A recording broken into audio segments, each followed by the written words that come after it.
নূর নবী মুহাম্মদ রাসূলুল্লাহ সাল্লাল্লাহু আলাইহি ওয়াসাল্লাম মসজিদে নববীর মিম্বরে প্রথম স্টেপে পা রাখলেন, জুড়ে বললেন আমিন, আবার বললেন আমিন, তৃতীয়বার আবার আমিন বললেন। সাহাবীরা জিজ্ঞাসা করল, ইয়া রাসূলুল্লাহ, ইয়া হাবিবাল্লাহ, নবী গো, তিনবার আমিন বলার কারণ কি? আমার নবীজি বললেন, রে সাহাবীরা শোনো, আমি নবীজি যা দেখি তোমরা তা দেখো না।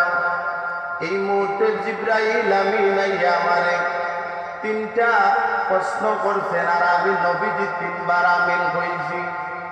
এক নম্বর হইল, আমার নবীজি যে সময় সাহাবীদেরকে বললেন, সাহাবীরা শুনো, যারা রমজান শরীফের মাস পাইল, রমজান শরীফের মাস পাইয়া যারা তার জিন্দেগির গুনাহ খাতারে মাফ করাইতে পারল না, তার উপরে আল্লাহ লানত। আর আমি নবীজি কইলাম আমিন।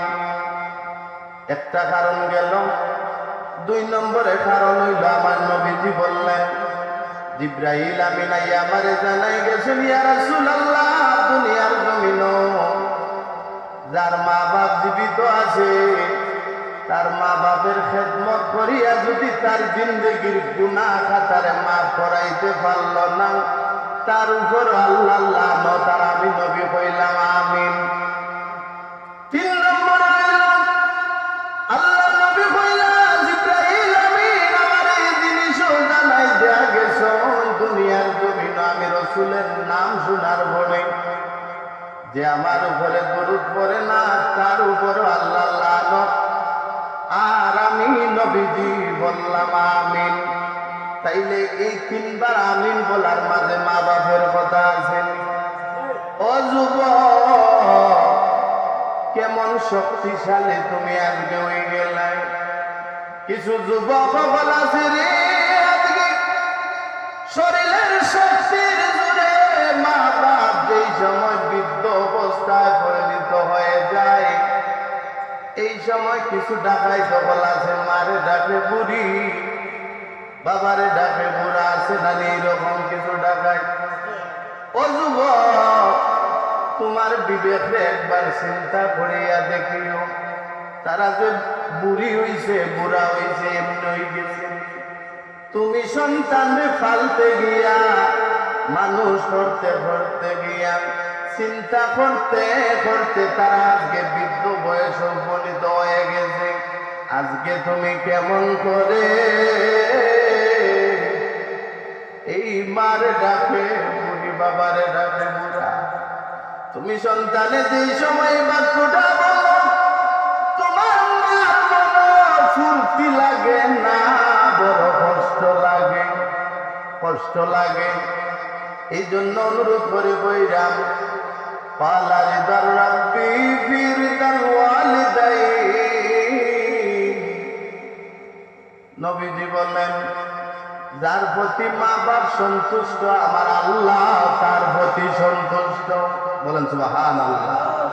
যার প্রতি তার মা বাপ অসন্তুষ্ট, আল্লাহ তার প্রতি অসন্তুষ্ট।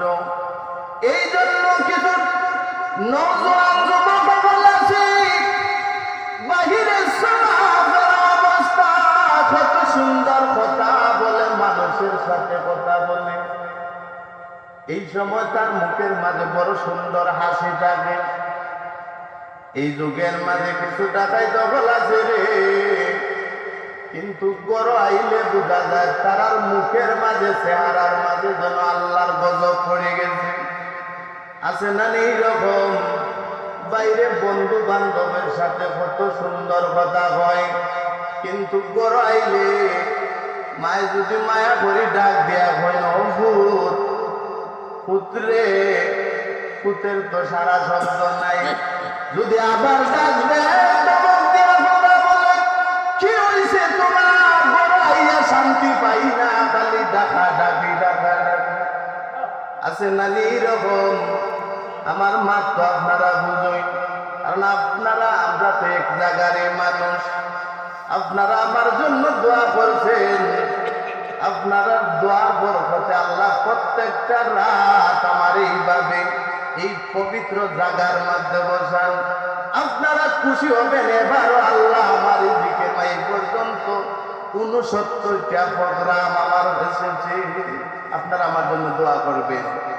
তো সম্মানিত ভাইরা আমার, ও নওজোয়ান, ও যুবক, আজকে যে তুমি শক্তি দেখা, দমক দিয়া তুমি কথা বলো, তোমার চাইতে কত নওজোয়ান রে আল্লাহ আজকে দুনিয়ার জমিনটাকে তুলে আনিছেন কিনা নি? আজকে যে তুমি দমক দিয়া কথা বলো, চিন্তা করো না কেন তোমার বন্ধুর সাথে 2 দিন আগে সিন্দুর খান বাজারও চা খাইছো, আজকে দেখা যায় তোমার বন্ধু দুনিয়ার জমিনও নাই, তুমি দুনিয়ার জমিনও আছো। এই কথা চিন্তা করলে তো পয়সা দরকার। আল্লাহ হুকুম কোন সময় আমার উপরে যাইব কি, আর কোন সময় আল্লাহ আমার মায়া করে নিয়ে যাইব, এই কথা চিন্তা করিও তোরে যুবক। অনুরোধ করি হইরাম, মা বাবার সাথে ভালো আচরণ করিও।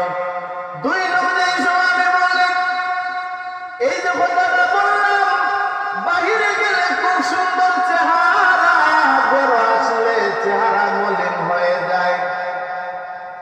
আবার কিছু মানুষ আছে বিবাহ শাদীর পরে কি করে জাননি, এই যে শাশুড়ি আম্মা, আহারে ও যুবক রাগ করিও না, যারা নতুন জীবনে আবদ্ধ হয়ে গেছে, এই জায়গার মাঝে দেখবা কত জাতের জিনিস লইয়া যাওয়া হয়। কি মায়া করিয়া এই জায়গায় ডাক দে, আম্মু আব্বু, তুমি ডাক্তার, আমি তোমারে না করি না। তোমার শাশুড়ি রে, তোমার শ্বশুর আব্বারে মায়া করি ডাক্তার তুমি, আমি না করি না। এই জায়গায় এমন ভাবে নিরায় নরম সুরে তারা কথা বলে, কিন্তু যে জায়গায় নরম ভাষায় কথা হওয়ার লাগে, উত্তম আচরণ, উত্তম ব্যবহার করার লাগে আমার নবী কইছেন, এই জায়গার মাঝে দেখা যায় এমন ভাবে কথা বলে, মা বাপে একটা কথা কইতো যদি চায় বয়ানি আর আওলাদরে কয় না। আছে এইরকম অনেক জায়গায় আমার চৌকো করছে। এই জন্য রে ভাইরা আমার, এক সাহাবী এসে বলিল, ইয়া রাসূলুল্লাহ, ইয়া হাবিবাল্লাহ, নবী গো,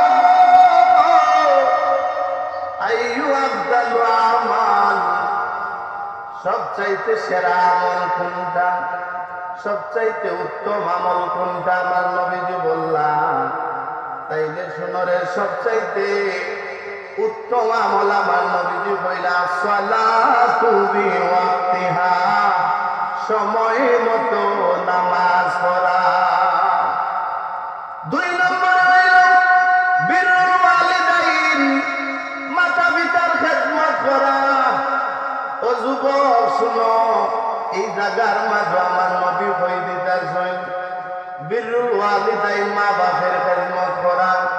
এখন মা বাপের খেদমত আসেনি, কিছু কিছু পরিবার আছে তারা তার মা বাপকে বড় ভালোবাসে, আবার অনেক পরিবার আছে বিবাহ শাদীর পরে দেখা যায় মা বাপ যেন তাদের জন্য বোঝা হয়ে যায়।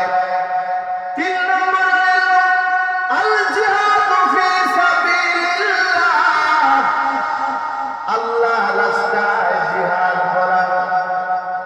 এই 3টা সুন্দর আমলের মাঝে মা বাপের কথা আইছে, মা বাপের কথা আইছে। ও ঠিকরিয়া যুবক ভাই বন্ধে, তোমার হাতও পাও দরিয়া গই, তোমার মা বাপ যদি জীবিত থাকে তারারে তুমি গনিমত মনে করে তারার তুমি খেদমত করো, কারণ তারা তোমার জন্য জান্নাত হিসাবে তোমার ঘরের মধ্যে আছেন। বলেন সুবহানাল্লাহ। নবীজি বলেন, তোমাদের প্রত্যেকের ঘরে 2টা জান্নাত আছে। এটা হাদিস শরীফ থেকে আমি কইতাছি, তোমাদের প্রত্যেকের ঘরে 2টা জান্নাত আছে। একটা জান্নাতের নাম হইল আবুল, আর একটা জান্নাতের নাম হইল উম্মু। একটা জান্নাতের নাম হইল মা, আর একটা জান্নাতের নাম হইল বাবা। আজকে যারা এই মা বাপরে কষ্ট দেয় রে ভাই, নবীজি বললেন জান্নাত দুইটা। তামাম পৃথিবীর জমিনে যদি 40,000 বার বিক্রি করা হয়, 40,000 বার বিক্রি করার পরে যেই টাকা হবে, এই টাকা দিয়া কি জান্নাতের একটা ইট কিনা যাইবনি? জবান খুলে ইট কিনা যাইবনি? শুনো রে, বড় কষ্ট লাগে আওলাদের চেহারার দিকে তাকাইয়া। যেই সময় মা বাপের মনে কষ্ট লাগে, বাইরে জ্বলিয়া তুই সারখার হয়ে যাইবে কি? যা কামাই করবে তোর কোন জিনিসের মাঝে বরকত আসবে না, কারণ আল্লাহ তোর প্রতি খুশি নয়। কারণ নবী তো বলছেন, যার প্রতি মা বাপ খুশি, আল্লাহ তার প্রতি খুশি। এই জন্য 40,000 বার বিক্রি করার পরে যদি জান্নাতের একটা শেয়ার কিনা যাইত না, তাইলে এই জান্নাত হইল তোমার আমার ঘরের মাঝে। অনুরোধ করি কইরাম, যার মা বাপ এখনো জীবিত আছে রে, আজকে এই মাহফিলটাকে নওজোয়ান বল মার চেহারার দিকে তাকাইয়া সুন্দর করে ডাক দিও আম্মু। এই যে তুমি মার নজরে একবার তোমার মার চেহারার দিকে তাকাইবা, শোনো কি খুশির খবর, সঙ্গে সঙ্গে তোমার আমলের মধ্যে আল্লাহ একটা হজ এবং উমরার সওয়াব লিখে দিবেন। বলেন সুবহানাল্লাহ। সাহাবী জিজ্ঞাসা করলো, ইয়া রাসূলুল্লাহ, আপনি যে বললেন সন্তান যদি মায়ের নজরে তার মার চেহারার দিকে তাকায় একটা হজের সওয়াব দেওয়া হইব। ইয়া রাসূলুল্লাহ, ইয়া হাবিবাল্লাহ, নবী গো, কোন সন্তান যদি দৈনিক 100 বার তার মার চেহারার দিকে তাকায়, নবী গো, তাইলে কি 100 হজের সওয়াব দেওয়া হইবনি? আল্লাহ নবী কইলা, নাম, হ্যাঁ, 100 বার যদিও তাকায়, আল্লাহ সঙ্গে সঙ্গে তারা বলে 100 হজের সওয়াব লিখে দিবেন। বলেন সুবহানাল্লাহ। তাইলে এই মা বাপের দাম আল্লাহর কাছে কম না বেশি? শুনো রে ও ভাই, আমি তোমার ভাই হিসাবে কইয়া যালাম, অনুরোধ করি কইরাম, মা বাপের সাথে যত প্রেমের আলাপ জানো, যত মায়া মহব্বতের মাত জানো, সব ব্যাপারে সুন্দর ভাষার মা বাপের সাথে কথা বলো। কিন্তু এখন প্রেমের আলাপ তোমার সাথে হয় না, বাবার সাথে বইয়া হয় না, আড়ালে গিয়া মোবাইল দিয়া যেই জাহান্নামে যাওয়ার রাস্তা, ও জায়গায় দেখবা কত রঙে বিরঙ্গে কত মায়ার সুরে কথা বলে। আছে না নেই? জবান করে আছে না নেই?